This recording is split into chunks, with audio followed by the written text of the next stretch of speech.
اور چائنا میں بھی آپ کو پتہ ہے دہشت گردی کے خلاف ایک آواز ہے اور ان کو طالبان کی سپورٹ حاصل ہے، جو ان کے لوگ کچھ انگور اڈا سائٹ پہ ختن اور سنکیانگ کے لوگوں کا مسئلہ ہے، لیکن چائنا کو کیا متاثر کر سکیں گے جی؟ یہ اس پاکستان کو نقصان پہنچانا چاہتے ہیں، یہ انڈینز کے انفلوئنس ایجنٹ ہیں، اور یہ راؤ سے مل کے، اور یہ سارے لوگ جو پہلے ان کے رابطے ختم ہو گئے تھے اور طالبان حکومت ان کو سمجھا رہی ہے، اور طالبان حکومت ایک برج کا کام کر رہی ہے کہ مسئلے طے ہو جائیں، لیکن ان کی شرائط اتنی خوفناک اور سخت تھیں کہ وہ بات نہیں بن سکی، تو اس لیے انہوں نے اب وہاں آپ دیکھیں کہ داعش بھی ہے وہاں کنڑ میں، وہاں نگہار میں، وہاں نورستان میں، پکتیا میں، خوست میں ان کی ایک تعداد ہے، اور یہ گاہے بگاہے جو ہے اس کا فائدہ اٹھاتے ہیں، اور یہ تربت کے بعد یہ بڑا حملہ تھا جو انہوں نے کیا۔ مگر میں نہیں سمجھ پایا شیخ صاحب، کیونکہ یہ جو افغان حکومت یا افغان طالبان کوشش کر رہے ہیں وہ تو ٹی ٹی پی کے پاکستان کے ساتھ مذاکرات کرانے کی کوشش کر رہے ہیں، اس سلسلے میں وہ اپنا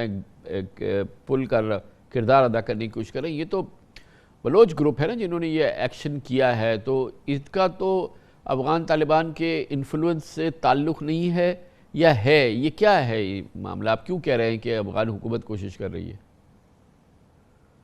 اس ماہ کی 11 تاریخ کو بی آر اے اور یو بی اے نے یونائٹڈ یہ تینوں فورسز کٹھی ہو کے انہوں نے بی این اے بنائی ہے، اور یہ ایک دوسرے کے ساتھ سہولت کار ہیں، اور داعش میں بھی کچھ لوگ ٹی ٹی پی کے گئے ہیں، اور داعش کی بھی تھریٹس ہیں خاص طور پر اس علاقے میں، سو آپ ٹی ٹی پی کے کئی گروپس ہیں، اور وہ کوئی موقع ایسا نہیں جانے دیتے، کیونکہ خود تو بی این اے یعنی جو ابھی بی آر اے اور یو بی اے کا اتحاد ہوا ہے ان میں تو اتنی فورس نہیں ہے کہ اتنا منظم حملہ وہ کر سکیں، اور وہ آئی ڈی شائی ڈی لگا دیتے ہیں اور کوئی ایسا موٹر سائیکل وغیرہ میں بم بلاسٹ کر لیتے ہیں یا بم رکھ سکتے ہیں، لیکن اتنا بڑا حملہ جو ہے وہ بی این اے خود نہیں کر سکتی۔ یہ ایک جائنٹ قسم کا ایکشن ہے، ایک دوسرے کی یہ مدد کر رہے ہیں، اور لیکن یہ ناکام ہوں گے اور منہ کے بل گریں گے، اور پاک افواج ان کو انشاءاللہ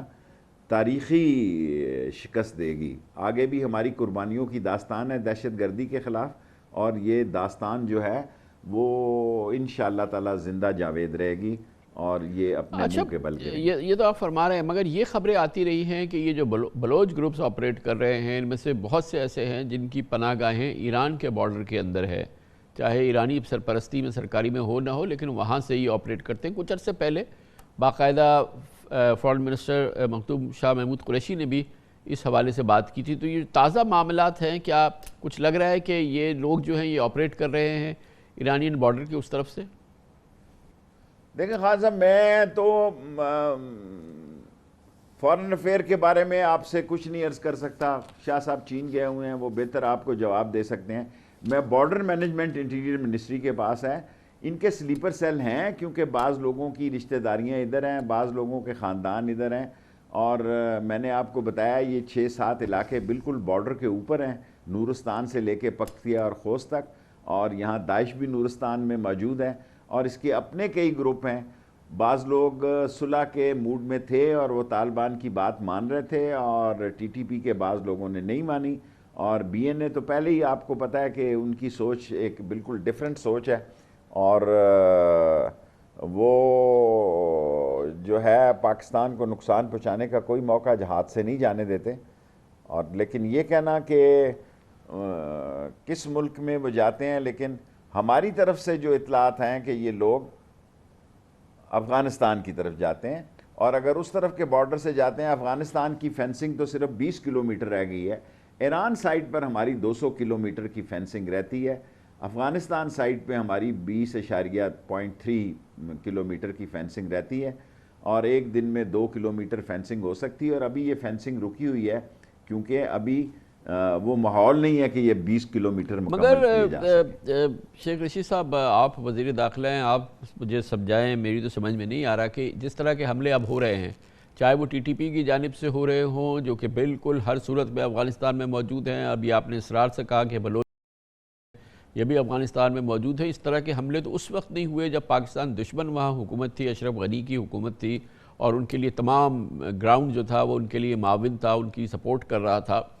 تو یہ کیسے ہو رہا ہے کہ آپ نے کہا کہ سب سے بڑا حملہ ہے جو کہ پنجگور اور نوشکی میں ہوا ہے، پھر ٹی ٹی پی کے حملے ہو رہے ہیں، وہاں حکومت بھی پاکستان دوست ہے، پاکستان ان کی مدد کر رہا ہے، وہ پاکستان کی مدد کے منتظر رہتے ہیں، وہ بڑا ان کا دار و مدار ہے، اور پھر پاکستان پہ یہ حملے بھی ہو رہے ہیں.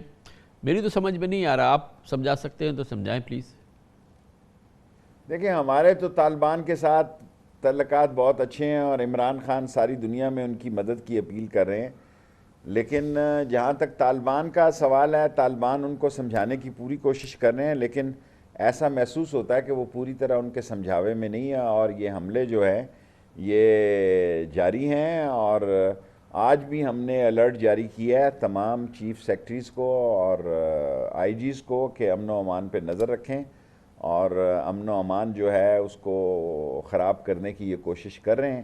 لیکن ہمارا یہ یقین ہے کہ طالبان نے ہمیں گارنٹی دی ہے کہ ان کی سرزمین ہمارے خلاف استعمال نہیں ہوگی.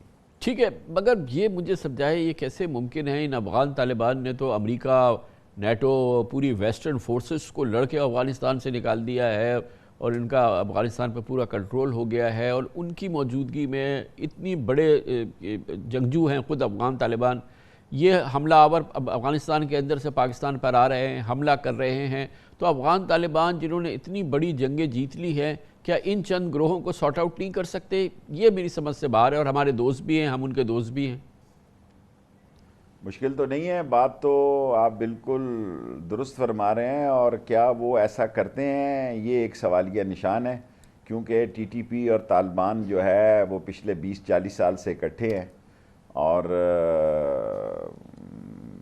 پچھلے 40 سالوں میں یا 20 سالوں میں انہوں نے یہ ساری لڑائی اکٹھی لڑی ہے، اس لیے ان کا ایک آپس میں اس قسم کا مسئلہ ضرور ہے. ہمیں تو یہی کہا جا رہا ہے، اور ہم اس پہ یقین رکھتے ہیں کہ طالبان ان کو سمجھانے کی کوشش کر رہے ہیں، اور کہ بھی ایسا مسئلہ نہ کریں اور ایسا مسئلہ نہ ہو، لیکن ایسا مسئلہ ہو رہا ہے اور وہ کر رہے ہیں. بہت بہت شکریہ وزیر داخلہ شیخ رشید احمد ہمارے ساتھ موجود تھے. کمرشل بریک، اس کے بعد ذکر کریں گے گردشی قرضے. اب کنفرم خبریں ہیں کہ 2700 ارب کے قریب پہنچ رہے ہیں.